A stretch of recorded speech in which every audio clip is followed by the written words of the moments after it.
Stress is another one of those terms that we throw around all the time to describe how we're feeling without really understanding what it is. We know that when left unchecked, stress is one of the major root causes of burnout.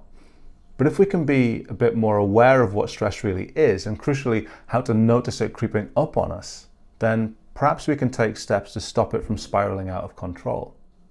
Now, I like to explain stress as a seesaw or a set of old-fashioned weighing scales.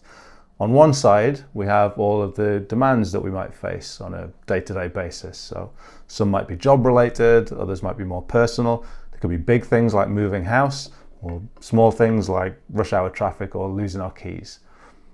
On the other side is how well we think we can cope with those demands, our coping resources. So things like support from friends, ability to manage emotions, maybe how rested we are, they go on the other side. Now, the demands that we face won't always stay the same. Sometimes they'll get bigger, or sometimes lots of them will come along at the same time. And if that starts to happen, seesaw starts to tip, and that's when we're experiencing stress. Or it can work the other way around.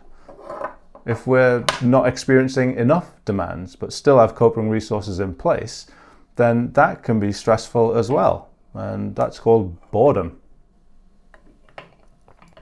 Maybe it's not the demands that are changing. Maybe nothing's changed in terms of the stresses that we're facing.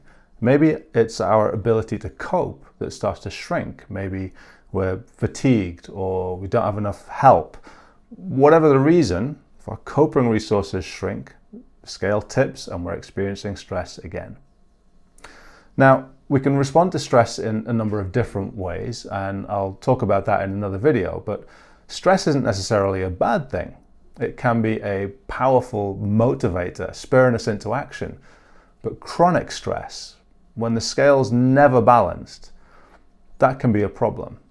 And awareness is the key to tackling stress.